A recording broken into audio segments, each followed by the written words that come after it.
कल्पना कीजिए एक ऐसे भविष्य की जहां आपका टोस्टर केवल टोस्ट नहीं बनाता, यह जानता है कि आपको किस प्रकार का टोस्ट चाहिए, हल्का, कुरकुरा या फिर सोने जैसा सुनहरा।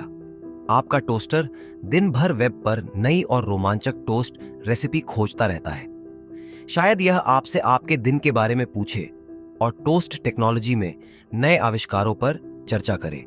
धीरे धीरे यह मशीन एक आम उपकरण से अधिक बन जाता है। लेकिन कब आपको ऐसा लगेगा कि इसका भी कोई व्यक्तित्व है? कब आप सोचेंगे कि क्या इसे भावनाएं हैं? अगर एक दिन आपका टोस्टर आपसे कहे कि उसे ठंड महसूस हो रही है, तो क्या उसे बंद करना या अनप्लग करना हत्या कहलाएगा? क्या हम मशीनों के प्रति अपने अधिकारों और कर्तव्यों पर पुनर्विचार करेंगे? आज एआई हमारे चारों ओर है। यह हमारे लिए दुकानों में सामान स्टॉक करता है, हमारे विज्ञापन अनुकूलित करता है और यहां तक कि आपके लिए समाचार लेख भी लिखता है। सिरी और एलेक्सा जैसी आर्टिफिशियल इंटेलिजेंस आज हमें अपनी सीमित समझ के कारण हंसी का पात्र लग सकती है, लेकिन आने वाले समय में मशीनों और इंसानों के बीच की रेखाएं धुंधली हो सकती हैं।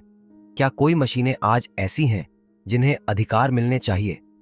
शायद अभी नहीं, लेकिन अगर भविष्य में ऐसी मशीनें आईं, तो क्या हम तैयार होंगे?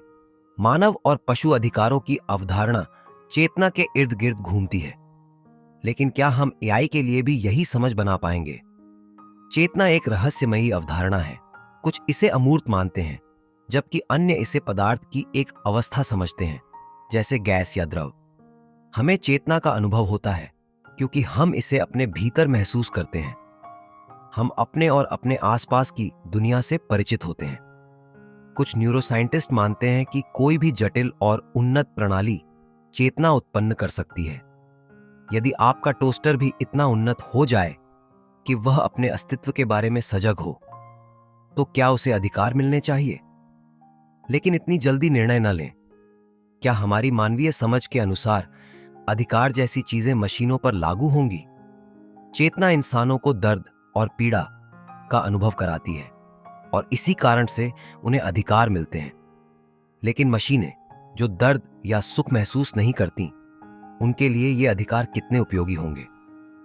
हमारे मानव अधिकार हमारे मस्तिष्क की संरचना पर आधारित है, जैसे दर्द से बचना, जो हमें जीवित रहने में मदद करता है। इसी कारण हमने अधिकारों का निर्माण किया, जो हमें दर्द और अन्याय से बचाते हैं। लेकिन क्या एक टोस्टर जो हिल नहीं सकता, बंदी बनाए जाने पर परेशान होगा?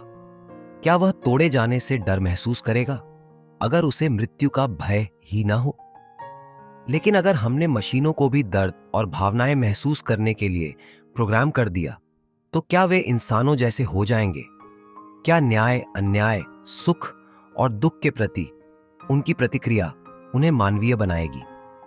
कुछ टेक्नोलॉजिस्ट मानते हैं कि उस समय एक बड़ी तकनीकी क्रांति होगी, जब आर्टिफिशियल इंटेलिजेंस स्वयं से भी अधिक स्मार्ट एआई बनाएगी। उस बिंदु पर हमारे रोबोट कैसे प्रोग्राम होते हैं, यह हमारे नियंत्रण से बाहर हो सकता है। क्या होगा अगर एक एआई यह निष्कर्ष निकाले कि दर्द महसूस करना उसके विकास के लिए आवश्यक है, जैसे कि जैविक विकास में यह जीवित प्राणियों के लिए जरूरी था? अगर रोबोट चेतना और दर्द महसूस करने लगे, तो क्या हमें उन्हें अधिकार देने होंगे या फिर हमें अपने ही अस्तित्व के लिए चिंता करनी चाहिए? क्या हम उनके लिए खतरा बन सकते हैं?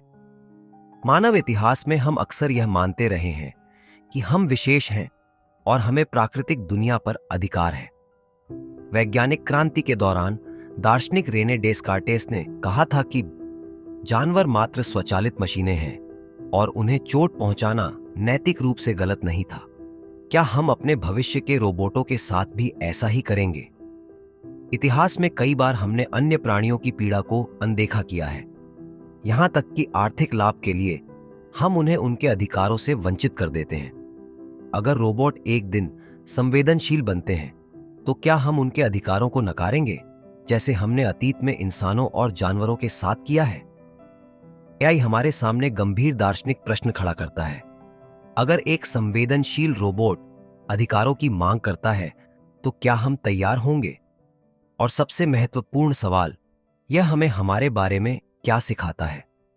यह प्रश्न अब केवल विज्ञान कथा नहीं है, यह हमारे भविष्य का हिस्सा हो सकता है और हमें इसका उत्तर जल्द ही खोजना होगा।